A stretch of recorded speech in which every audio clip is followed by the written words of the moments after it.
moment. So Okay, there's I'm that. ready.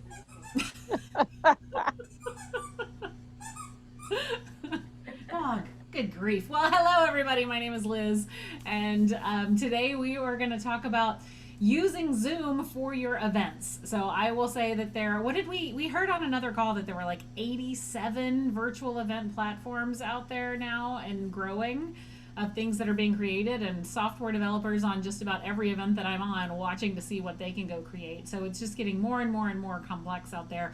But I will tell you that at least 90% of the events I do are on Zoom. So I think that being Zoom proficient is probably the hammer in your tool set to make sure that you can really solve a lot of problems with it. And that's what I wanted to share with you all today. We do roundtables with breakout rooms on Zoom. We run team buildings on Zoom. We've been doing virtual travel adventures all over the world almost every Friday, all live on Zoom. There's Zoom meetings and there's Zoom webinar. Zoom meetings is this. We can go Brady Bunch view. We can see everybody. I think you can have up to 1,000 people on Zoom meetings.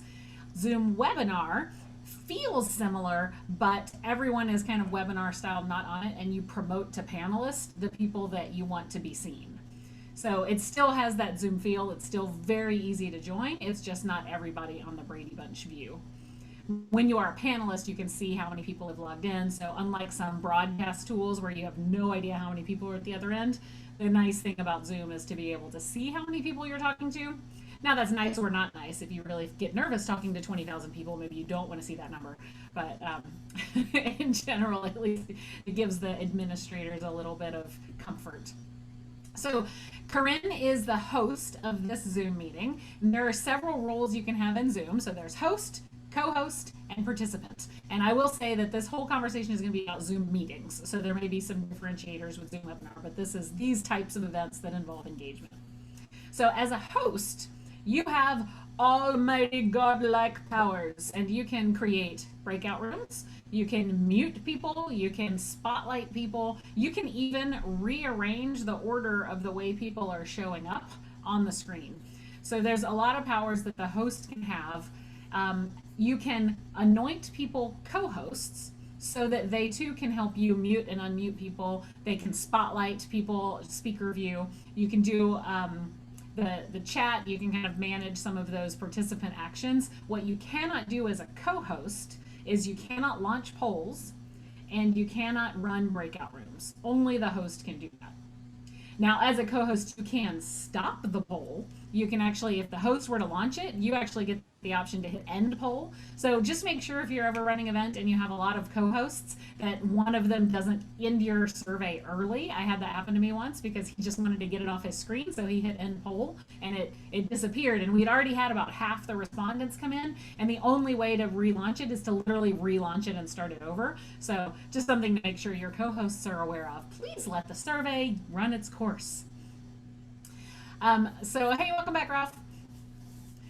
So Corinne, I know you are host right now. Would you mind anointing me as co-host? Yes. If you could give me a reminder. Absolutely. So if you hover over the pictures, you will see for all of Yes. us, there's a little blue square with 3 white dots on the top right corner. If you click on that, you have a couple of options if you are just a participant. You can rename yourself. So when you come into a meeting like I did with the name of Liz Lathan, I can rename myself Liz Lathan and actually look a little bit more professional, like that. You can mute yourself. You can turn off your own camera. And then there's an option to pin. Pinning is like spotlighting, but it only exists for you. So if I pin to the screen, then I'm going to keep somebody up speaker view, but it's only for me. If I were to select spotlight, that makes other people get the opportunity to see my speaker view that I'm forcing upon them. So as host, Corinne should be able to hover over my picture, click the little blue square with the 3 white dots, and see something that says make co-host. Do you see that option? Yes, just did. Beautiful. So that anoints me with the co-host powers. Now, if all of you click on the participants button, you'll see all of us over on the right-hand side. And in parentheses, you can see that I am a co-host, Corinne is the host, and the rest of you don't have any sort of annotation next to you. But now that I am a co-host, In a normal Zoom, I'm usually able to anoint other people co-hosts. It doesn't look like in this one the way the settings are set. Corinne, only you can make people co-hosts. So in a little bit, I The will ask power. you to do that and make. What did you say, Nicole? I said you have the power. She has the power. All right. So what I thought I would take you through, I had put together some slides on how to run roundtables, and so a little bit of context setting before we get into the technical details of the different things that you see in Zoom. And I will share the magic of screen share. So as you are creating an event, just in Zoom, back of house things to think about are the way that we like to use them depending on the event. So having a host and an MC, someone to welcome people in, share music as people are arriving and set the tone, be welcoming and have people come in there. What we call room parents or session admins or room admins are someone that would be either assigned in the main session with you as the host to help you manage unmuting and muting people, and can also help spotlighting, but also people to go into the breakout rooms, because oftentimes if you're throwing people into breakout rooms, you still want some sort of, maybe not hosting the room, but someone behind the scenes that if one of your participants needs to raise a red flag, you've got someone assigned to that role.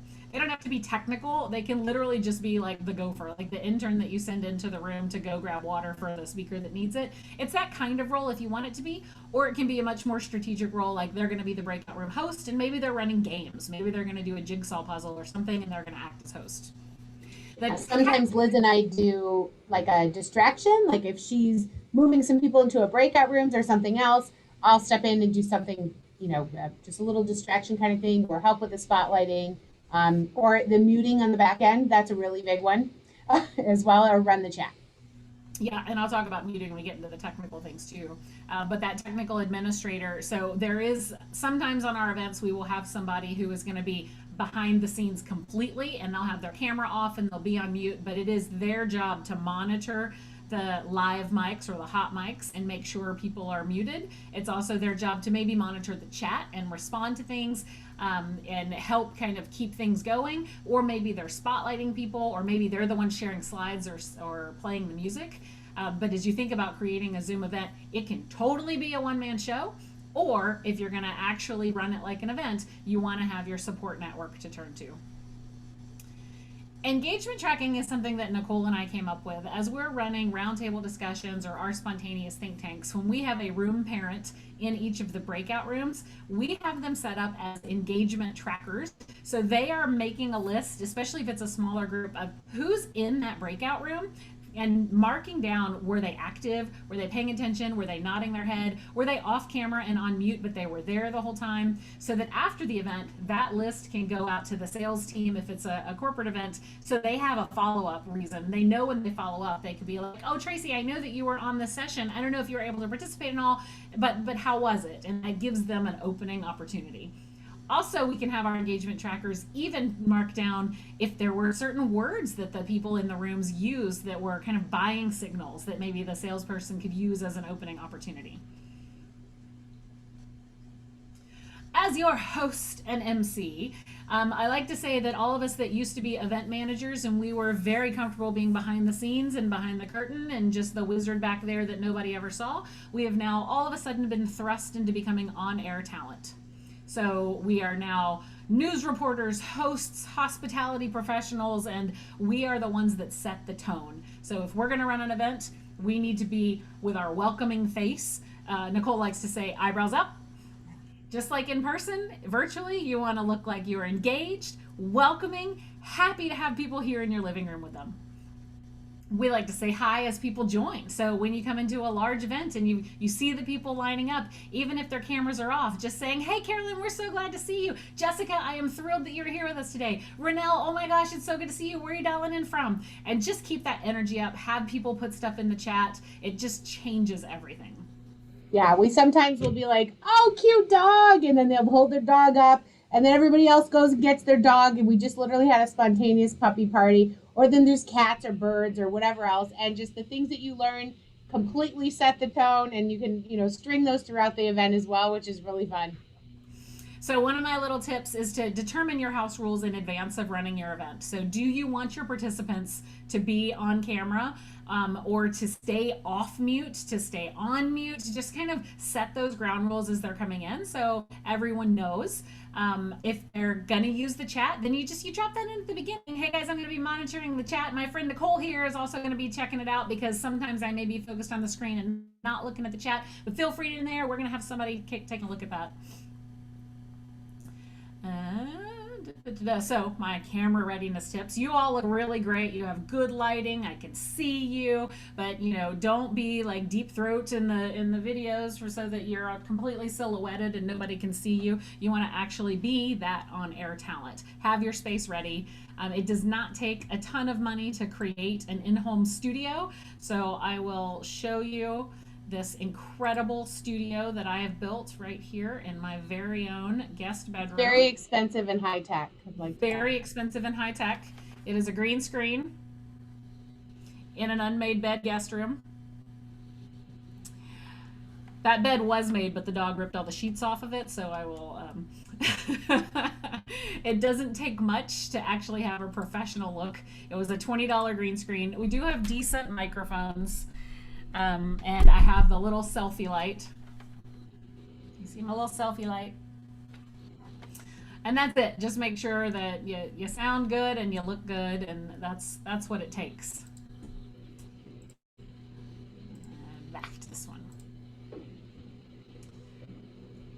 So, technical administrator. The number one technical problem that people have when they're joining our Zooms is that their microphone's not working. They come in and they're not muted, but you can't hear them. So the quickest, most solves all problems solution is that little caret next to your microphone. I'm going to stop sharing so we can all look in the same place. If you look across the bottom of your Zoom, you have the mute button at the far left. There's a little up caret right next to it. If you click on that, you have multiple choices of your microphone or speaker, most likely. It's usually that they have either the wrong microphone or the wrong speaker selected. So the very first thing you do is have them try a different one, and that solves almost all of their problems. Also, fun Zoom tip, most of you are on mute right now. You can use your space bar to unmute like a walkie-talkie. So just hold down space and say hi. Hi. Hi. Yeah. It works. Hi. All right, back to the board.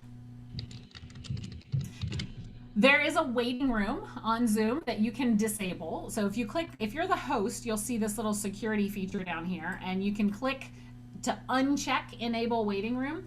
If you are running a Zoom all by yourself and have no help or support, and you're having to host and run an agenda and manage the room, but you know that the people coming in really only came from your invite list. Once you get into the room, I recommend just unchecking the waiting room, because you'll end up with a queue of people sitting in the waiting room that you forgot to let in. If you are able to bring someone else in to help you, then have them monitor the waiting room and click the admit button as people come in if you need that to happen. But just unchecking that button will make your life easier if you know people came in by invite. Okay, so I won't go through the details of engagement report and room parent, but I'm happy to share all of this stuff out to you. All right, now creating that welcoming vibe. So sharing music. I am going to stop share. At the bottom of your screen, you see a little green button that says share screen. I want you to click that button right now.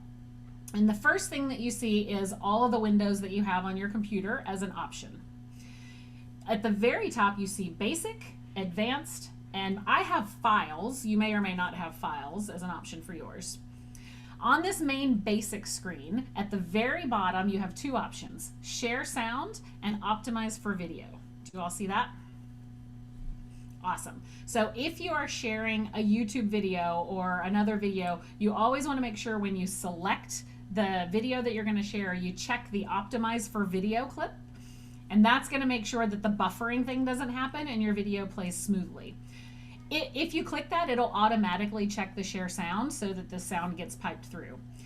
If, however, you're doing what we're doing with the event and you want to share a slide that talks about upcoming events and activities, and you also want to share music, you would click to share the slide and also check share sound. So you can share your Spotify playlist while also sharing your PDF or PowerPoint or whatever.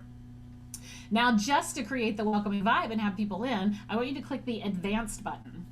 And you see some different options here. So we like to just play a Spotify playlist. So if you click advanced and then click music or sound only, this pipes through sound without having to share a screen of any kind. So right now, I'm going to share some music not through the screen.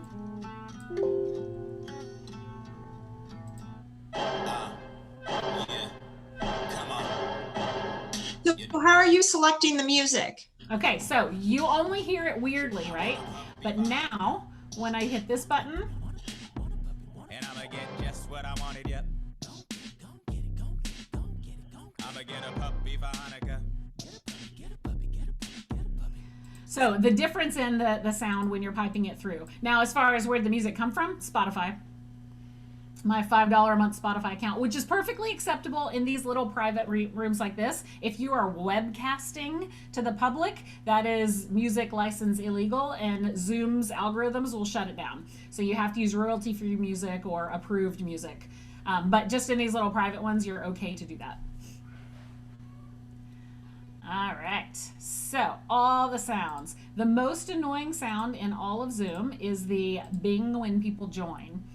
So one of your options is to turn that off if you've forgotten to do it in your main settings. When you click on that participants button, if you're the host, you have 3 little dots, and you can click the 3 little dots and it has some fun little options, and one of them is play sound when someone joins or leaves. So you can uncheck that button and the bing bong will go away.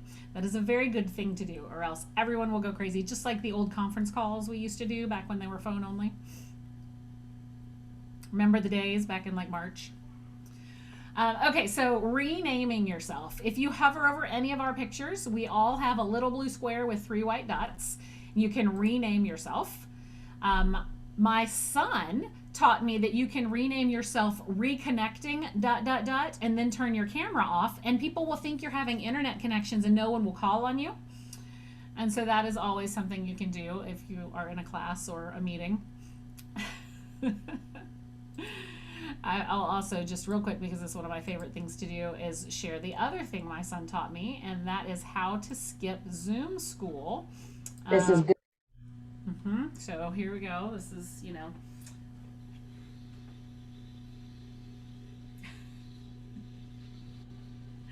you just create a video background of yourself so that it looks like you're there, but you don't actually have to be there anymore. So that may revolutionize all the meetings that you go to from now on.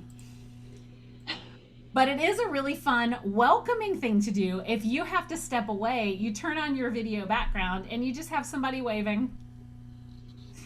And then you can just walk in and be like, hey. Okay, so engagement options on Zoom include polling. You can launch a poll in multiple choice or in single choice. You cannot do information collecting polls. One thing to note about polls is once you send people to breakout rooms, you cannot use polls in breakout rooms, only in the main room. So that's for a big group session. Whiteboarding. You all have the option to use the whiteboard on Zoom. If you click the green share screen button at the bottom, usually one of the first row, there is a whiteboard option, and you can launch a whiteboard and everybody can draw. So we will use this to play fun games of Pictionary, or if you actually do want to have a brainstorming session, but the whiteboard is a fabulous option. The next one is annotating.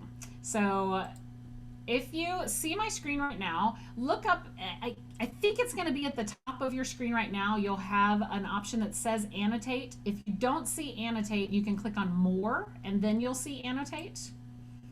And when you click that button, it's going to pop up a new little toolbar, and you'll have I'm going to pick stamp, and I can pick the heart. So try my screen right now, just click on it. Awesome. So this is a really fun way to do polling that gets people looking at things. It is clearly not scientific because somebody put 72 stars there, but to get people kind of like circling and drawing and get their reaction. It's also a fun one to do if you have put them into breakout rooms and they don't have the polling option. You can still get their feedback. Now, I have the option to clear all drawings, and you should know as you're running these that at the moment you click or clear all drawings, someone else is going to put something up there 3 more times. So just be prepared to do that, because when you move to the next slide, whatever's up there stays. So you have to continue to click all drawings and then move on. Reacting, you have a little icon, a little smiley face at the bottom of your screen, and you can click the reactions, and puts a little icon at the top of your little Zoom square. So give me a reaction of some kind. Nice. All right, so communicating with icons. If you click on participants, where you see all of us listed over on the right-hand side of your screen, you should see some icon options. Yes, no, go slower, go faster. So I can use this for polling and say, hey, I would like to know, do you like chocolate? Yes or no?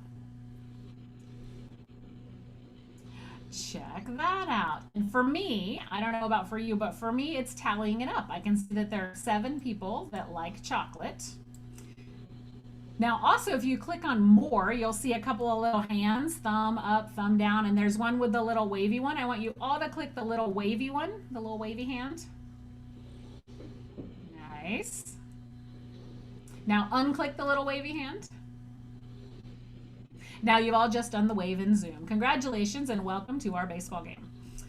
Now there's chatting. So obviously you all know how to chat. And then there is my absolute favorite way to use Zoom, and that is for actually talking. Hi. So coming off mute and chatting is the best. Polls, I mentioned polls. This is what a poll looks like. You can just throw it up there. If you're a host or a co-host, you can see the poll responses as they're coming in. If you're a participant, you're just going to see the poll. The host and co-host have the option to share the poll results so everyone can see, or you can just close down the poll and not have to share it. All right, we talked about all the, so here's one way that I like to use annotate if we're talking about voting, and I was like, I wish I were traveling right now. If I were in Copenhagen, this is where I would most want to take my selfie at, and just kind of get people engaged. So you click on that annotate button and then take your vote and put in your little heart of where you would take a picture with me. And remember, you click on annotate, look for the little stamp. Where do you see annotate at? It might be hidden under your more button. Do you see more? Up at the top of your screen where you have your mute, stop video, all of those controls. Yeah. What are your options that you see?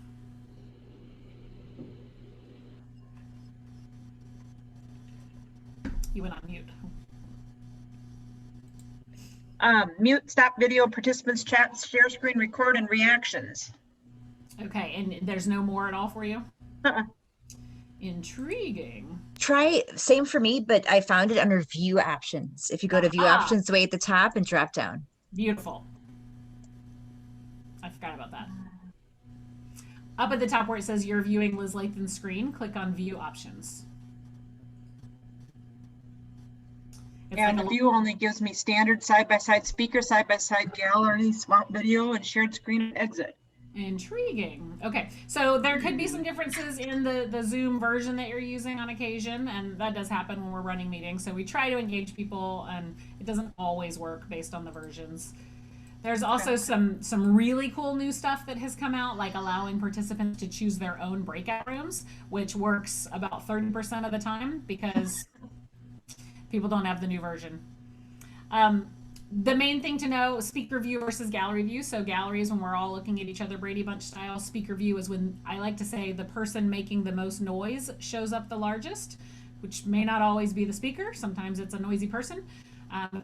That's helpful for you as the admin to know who to mute if you don't want them up loud. So if ever there's someone making noise and I can't figure out where it's coming from, I'll flip it to speaker view, let them pop up, and then mute them.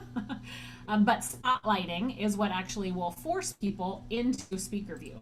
So now that I think right now I am You're spotlighting. Yeah. Now, Corinne, I'm going to add your spotlight. How many of you see both of us? Awesome. So those that raised your hand means you have the newer version of Zoom and it's permitting double spotlighting. If you're running a panel discussion, the nice thing about this is I can add a few people up here and we can have our little panel chat. If your participants do not have the latest Zoom, they're still just going to see speaker view. So right now they'd see me talking. If I stop and let Corinne say hi. Hi. Then it switched to Corinne being the person who was in spotlight mode because speaker view. So as we run all of our virtual travel shows on Fridays, this is what we use, is that spotlight opportunity to make it feel like a more produced show. So we'll spotlight who we're speaking, we'll bring people up so that they feel like they're watching a broadcast. And you can always switch back to the gallery view. So sometimes as a host, even though Liz is spotlight right now, if I know that somebody's coming up, I'm going to have to spotlight, and I don't want to, use the arrows, I push gallery view. That doesn't take her off speaker view. She's still there, but now I can find my people that I need to pull up and be ready for that. So I mentioned about 30% of people are actually able to move themselves into breakout rooms. So I don't rely on that. If I'm going to run breakout rooms, I like to ask people to rename themselves the room they want to go into. So for example, if we have breakouts coming up and they haven't chosen in advance where they want to go, I'll say, hey, hover over your picture, click that little blue square with the 3 white dots and rename yourself the number of the room you want to go to, dash your name. And that allows me as the host to see everybody alphabetically. So I'll see all my 1, 1, 1, 1, 1s, 2, 2, 2, 2, 2s, and I can move them into the room they need to go to. 20% of your participants are stupid, and they will put the number at the end of their name. And you are going to not see them in order. To punish them, they will be the last that you move into the room. So just be prepared for that, that it happens every single time, but it's fine. People just want to be different. All right, so breakout rooms, when you are host, you can have the breakout room option. If you're a co-host, you can move between breakout rooms easily. Participants have to be put into the rooms unless they have that option to move into them. As the host, this is what I see. I want to create rooms, so I'm going to click it. I have the option to pick how many rooms I want. I think I can have up to 20, maybe 50, depending on my license for breakout rooms. There's automatic and manual. This screenshot is from before the option existed to allow participants to choose their own room, but there is now that third option of let participants choose. Automatic is going to evenly distribute your participants across the number of rooms you made. If you have 20 people, you created 5 rooms, it will randomly assign 4 people per room. You can move them once you put them in those rooms, but Zoom will do the assigning for you. Manual. Yeah, go ahead. Should we be able to see that icon that you've circled? Because it's not on mine. You won't see it if you're a participant. You'll only see it if you are a host or co-host, unless I then invite you to a breakout room, in which case you will then see it. So before you hit the create rooms button, there's a couple things I want you to know about. The breakout rooms show up for you as the host before you open them. So this is like behind the scenes. You can rename the breakout rooms into the session names that you want. So come on, mouse, work with me.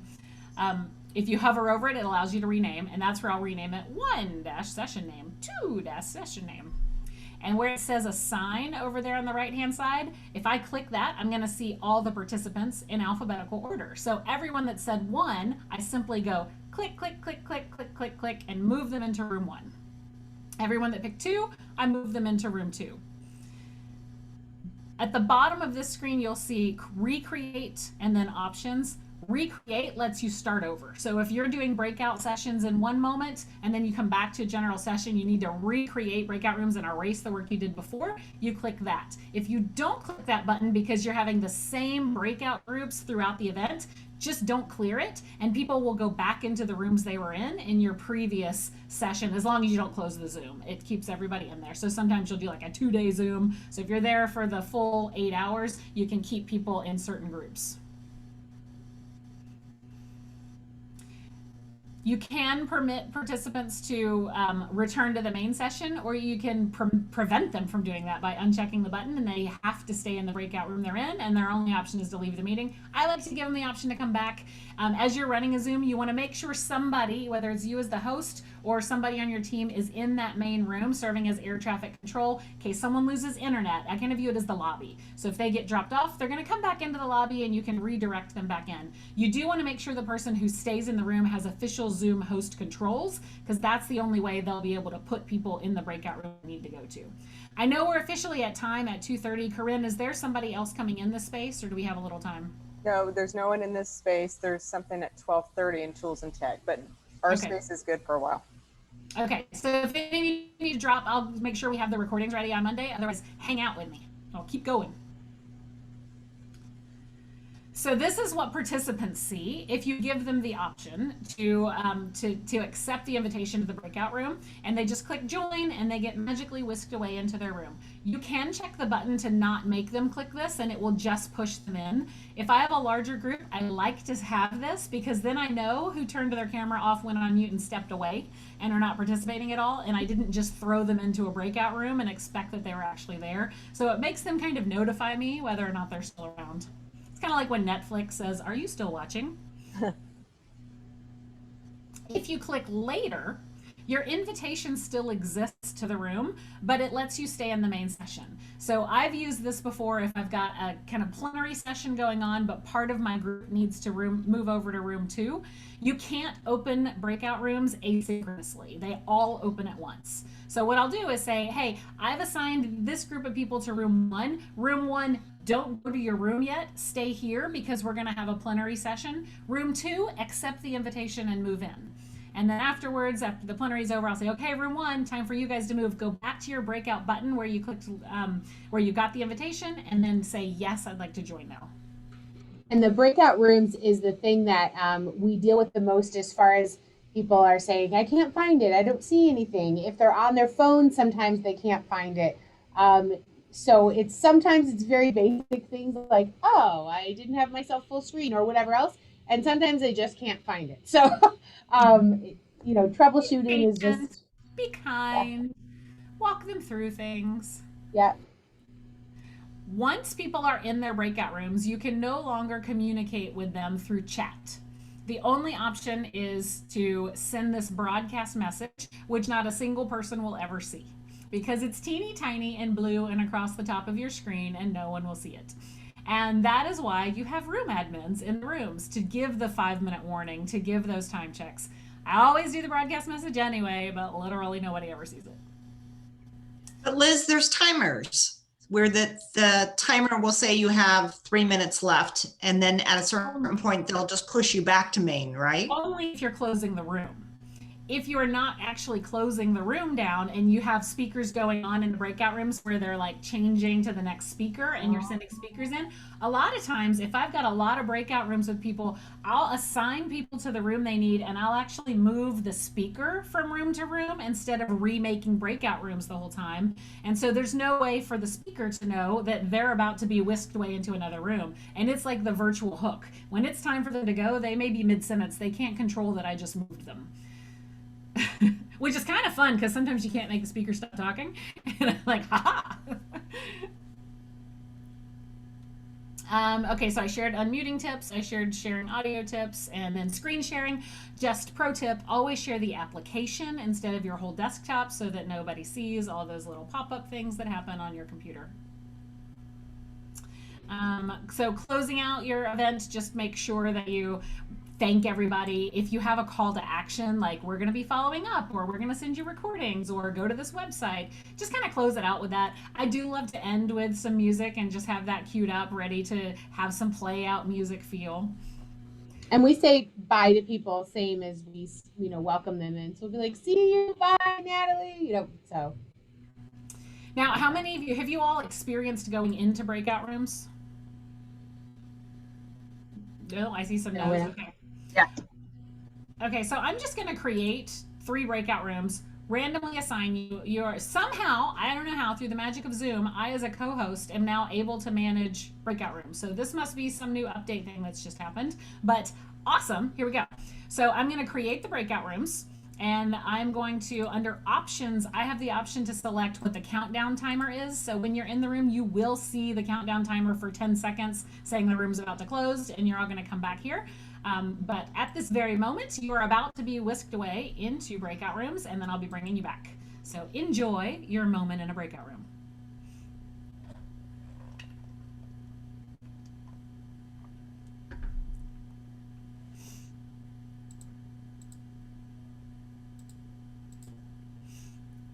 Hi, Anne. Of course, I just put her in a breakout room. I don't know how that happened. I was actually able to manage breakout rooms as a co-host. It's magical.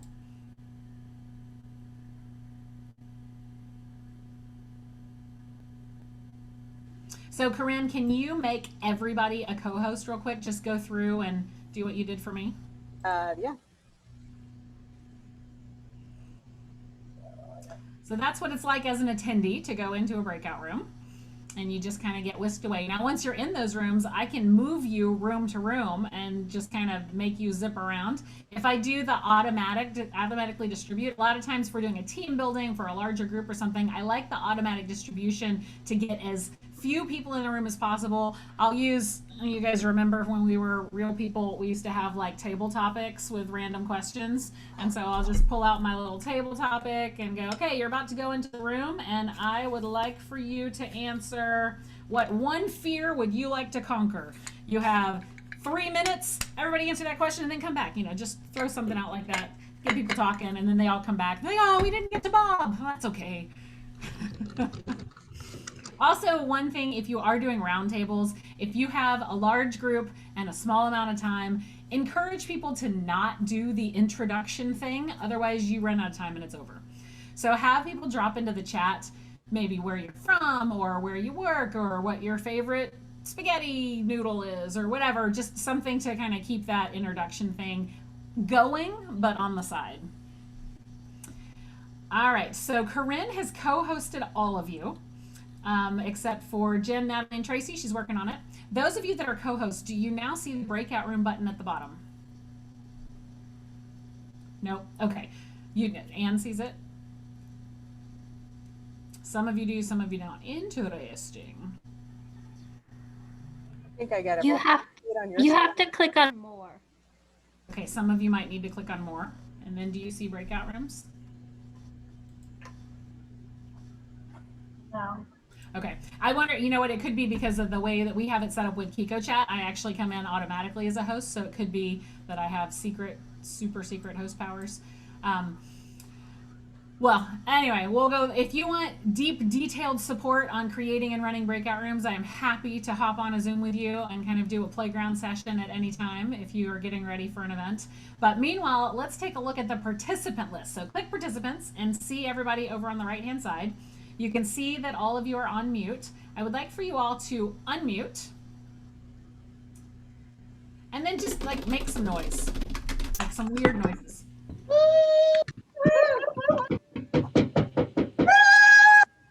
So you can see the little microphone moving, like you can see who's making noise. Yeah. So, And So they come up to the top when you have mute all and somebody's unmuted. You don't have to scroll out of the bottom. They come up to the top. So you can be like, who is having a phone call? And you just go to the top right underneath your co-host list. They'll be right there and you can see their gray thing flash. I have a question. I have my participants, all my chats to the right, and I have participants. I can only see 3 names at a time before my chat starts. Is there any way of expanding the participant list? So I can... You put your mouse over where it says chat and see if you can drag chat down. There's a little gray line in between the two. Do you have that ability? Yeah, thank you. Now you do have a mute all button. Remember, if you hit mute all, you also just muted your speaker. So make sure your speaker knows that you're about to mute all so that they don't like get muted halfway through. One of the Zoom changes they made in probably May or June was that you as the host cannot unmute other people. You can ask them to unmute, but you can't unmute them, so that you can't go spy inside their house and see what's going on.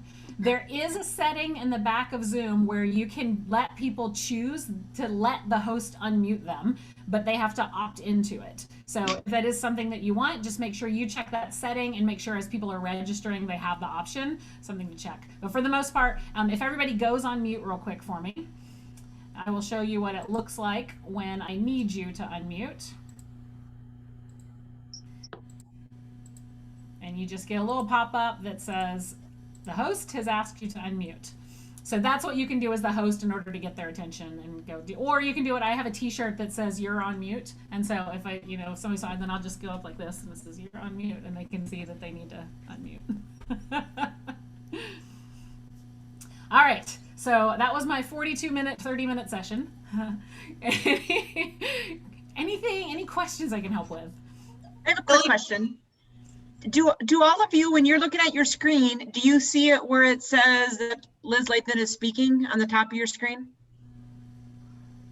Like I scroll all over trying to find where a couple times where it said you were speaking, and that's where I was able to get those what do you call them, the annotating was when I saw that. Otherwise I don't have that up here. So what kind of device are you on?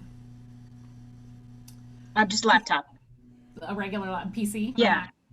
Yeah, I mean, it came about once where it said you were speaking, and that's where I found the little more button that you were talking about to get the annotations, but now it's like gone. That's when I was presenting, I think, not speaking. So here, let's try that again. If I do this, now that's probably... Now, yes, now I get that option to annotate.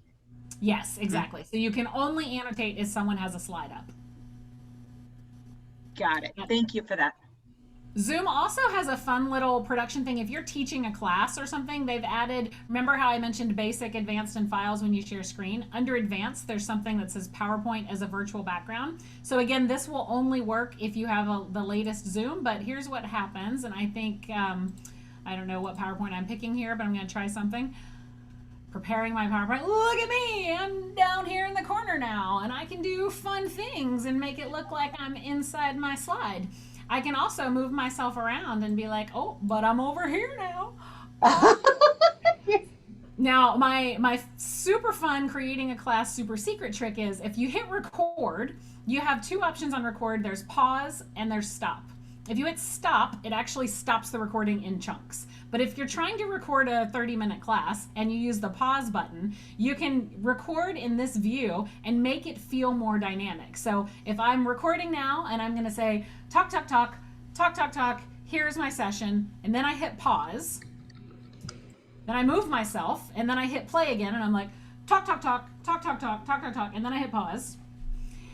And then I stop share, and then I hit play again, and now I'm back here, da da da. And so in the end, I get one video. I was able to stop and break it into segments, but I didn't have to do any video editing. So it's a really cool way to use Zoom to be super cheap. How did you move yourself on the? How did you Liz, did you cover advanced audio settings in Zoom? No, you want to share? Sure, I have a couple tips. Please. Specifically for like a DJ, a musician, and an entertainer that is one of the challenges with Zoom that we found early on is Zoom is usually trying to defer and guess who the primary speaker is. And that's, it spotlights that person, but it will also default the primary audio to whoever it thinks is speaking. So if you have someone playing music and then someone talking, what will often happen is Zoom is going to cut or mute the mic of the person playing music. Or we did a team building event where they were singing Christmas carols and they wanted to all sing at once. It didn't really work because Zoom kept trying to prioritize audio mics. So there are a few settings. I actually have a document I can send you guys, but if you go down to your bottom left where you see audio and click the up arrow and go to the bottom, which says audio settings. Halfway down on your right where your microphone is, there's a setting that says automatically adjust microphone volume. I have this unchecked because I don't want Zoom trying to guess, because that would fluctuate my levels. So when I'm playing music, it was cutting in and out because Zoom was trying to adjust and cut that. So if I uncheck that and I'm sharing sound and try to talk over it, it won't cut out the sound anymore. It'll let people hear both. Shouldn't. Life changer. Life changer. We just figured out something big for next week. and then if you go into advanced, the tab at the very bottom, which is advanced, there's a setting called show in meeting option to enable original sound. Yeah. And then there's a couple other settings. When it's enabled, you can click high fidelity music mode, where it's going to customize. If you hover over that question mark, it will tell you it will increase CPU utilization and greater bandwidth so that your music comes through a little bit better. You can also use stereo audio. So yeah, one of the reasons I push, we've had a couple clients recently and they're like, we want to use Teams or we want to use Google Meet. I'm like, we can do it, but Zoom has the most flexibility in terms of audio settings right now of any of those basic platforms. What does disable echo cancellation do? I don't remember on that one. I'll get back to you on that. I have it set to auto. Okay. What I think it does actually, sorry, if you have your speaker and your mic and they're close to each other, sometimes you're going to get a feedback loop because your microphone is picking up the audio and the audio is playing what you're saying into the microphone and it creates a loop. So I believe echo cancellation helps reduce that effect. So I want to keep that unchecked then. Yeah, I have echo cancellation set to auto. And then, don't disable echo cancellation. Correct. Okay, got it. That was epic. Thank you, Lee. Sure. Is there any recommendations for backgrounds? Sorry, say again, Lynn? Is there any recommendations for background settings? And the other question would be, I know I've downloaded a couple, but every time I log in, like now it gave me the option to join meeting with video or without. And when I do join with video, it doesn't pull that background in automatically. So is there a way to set that so your background automatically comes in every time you join a meeting? I believe there is in your, I think that might be in your actual account settings. Yeah.